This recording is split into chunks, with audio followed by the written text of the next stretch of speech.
पंजाब के मशहूर सिंगर सिद्धू मूसेवाला की हत्या में शामिल 4 शार्प शूटर्स गैंगस्टर्स को पंजाब पुलिस ने मार गिराया है। 5 घंटे से ज्यादा चला एनकाउंटर अब से कुछ देर पहले खत्म हो गया। अमृतसर के अटारी के पास एक गांव में पुलिस को सूचना मिली कि ये सभी छिपे हुए हैं। मशहूर पंजाबी गायक सिद्धू मूसेवाला के हत्यारों की तलाश में पंजाब पुलिस ने उस खाली इमारत पर अब कब्जा कर लिया है जिनमें ये गैंगस्टर छिपे हुए थे। स्थानीय विधायक है वहां पे एक, जिनका नाम है जसविंदर रामदास। सबसे पहले आज तक पर उन्होंने बताया कि एनकाउंटर खत्म हो गया है, 4 शूटर्स मारे गए हैं और जसविंदर रामदास जी ने यह दावा किया कि बिल्डिंग में 4 ही शूटर थे। इससे पहले एनकाउंटर में जगरूप उर्फ रूपा और मनप्रीत उर्फ मन्नू के मारे जाने की खबर आई थी और रूपा और मन्नू दोनों उस समय उस हत्या में शामिल थे जब सिद्धू मूसेवाला को गोली मारी गई थी।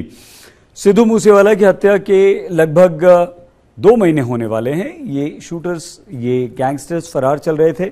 इस बीच मुठभेड़ में एक टीवी चैनल के पत्रकार को भी गोली लगी, 3 स्थानीय नागरिकों को गोली लगी, 3 पुलिस वाले घायल हुए। शूटर्स की जैसी जानकारी पुलिस को मिली, भारी तादाद में पंजाब पुलिस के जवान यहां पहुंच गए अटारी के पास इस गांव में और विधायक ने दावा किया कि पुलिस ने चारों तरफ से इस अटारी के गांव को घेर लिया। एनकाउंटर अब खत्म हो चुका है, 4 शूटर्स को मार गिराया गया है। पुलिस ने जो पुरानी हवेली में ये छुपे हुए थे उसे पूरी तरह से खंगाल लिया है, मतलब वहां पर सर्च ऑपरेशन भी अब पूरा हो चुका है। फायरिंग लगभग 2 घंटे पहले बंद हो गई है। बिल्डिंग को अब पुलिस ने अपने कब्जे में ले लिया है और इन 4 के शव पुलिस के कब्जे में। आइए सीधे लिए चलते हैं, सत्येंद्र चौहान हमारे संवाददाता हमारे साथ जुड़ चुके हैं। सत्येंद्र, कैसे हुआ ये पूरा एनकाउंटर? कैसे पुलिस को खुफिया जानकारी मिली? कैसे इन लोगों को घेरा? किस तरह से एनकाउंटर 5 घंटे से ज्यादा चला और अंततः पंजाब पुलिस को ये बड़ी सफलता मिली?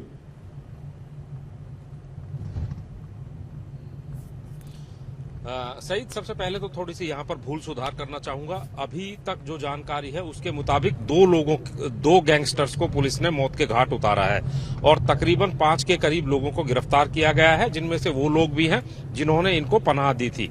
लेकिन इन सबसे दिलचस्प बात यह है कि हम पिछले एक लंबे अरसे से पंजाब को कवर कर रहे हैं और हमने वो दौर भी देखा है जब पठानकोट एयर बेस के अंदर पाकिस्तानी टेररिस्ट घुस आए थे और वो दौर भी देखा है जब दीनानगर के पुलिस स्टेशन में पाकिस्तानी आतंकी घुस आए थे।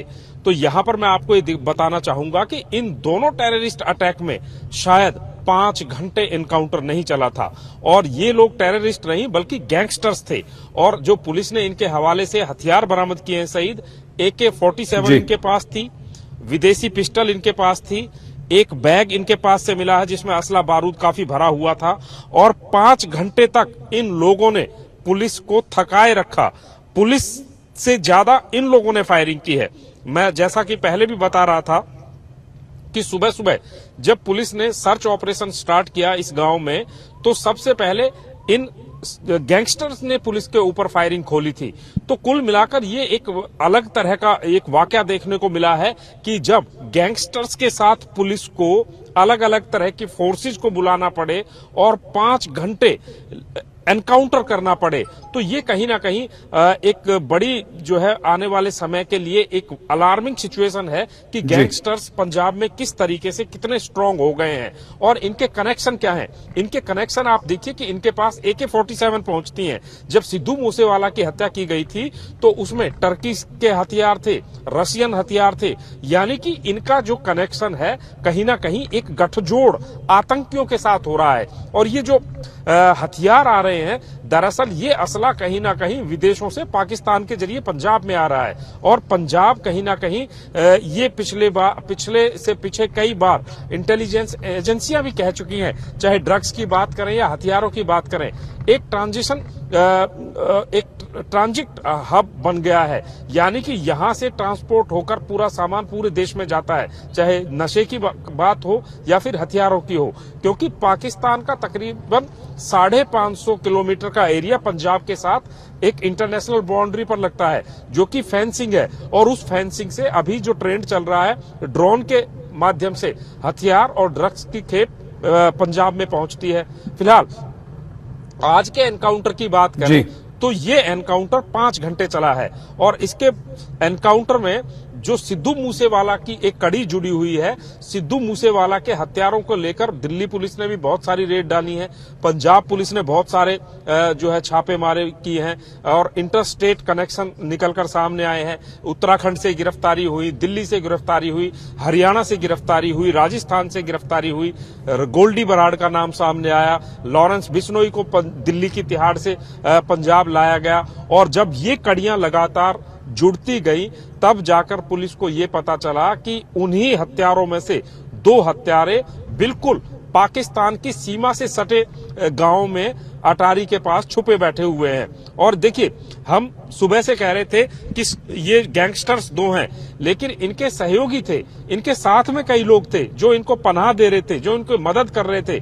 और जो दूसरी बात निकलकर सामने आई है कि ये जो गैंगस्टर्स थे ये नशे के आदी थे, लिहाजा जो ज्यादातर गैंगस्टर्स थे वो पंजाब छोड़कर बाहर भाग गए थे इस हत्याकांड के बाद। लेकिन इन गैंगस्टर्स की मजबूरी ये थी कि इनको ड्रग्स के आदी थे और ड्रग्स लेने के लिए इन्होंने एक ऐसी जगह चुनी जो कि बिल्कुल भारत पाकिस्तान की सीमा से लगता हुआ गांव है और उस गांव से भी कहीं ना कहीं ये टिप ऑफ एक मिला पुलिस को और पुलिस ने 5 घंटे ये ऑपरेशन चलाया है। और इस ऑपरेशन में शुरुआती दौर में इसे सर्च ऑपरेशन का नाम दिया गया, लेकिन ये बाद में कहीं ना कहीं मुठभेड़ में तब्दील हो गया। अब इसमें 2 गैंगस्टर्स मारे गए हैं। हालांकि अभी 6:30 बजे आधिकारिक पुष्टि पूरी हो जाएगी, जिसमें पंजाब पुलिस के एडीजीपी जो कि मौके पर पहुंचे हुए थे, डीजीपी मौके पर पहुंचे हुए थे, वो हर बात का पूरी तरीके से खुलासा करेंगे, हथियारों के बारे में बताएंगे, इनकी मोडस ऑपरेंडी क्या थी वो बताएंगे, किस तरीके से क्यों यहां पर पहुंचे पाकिस्तान से लगते हुए सीमा के गांव में,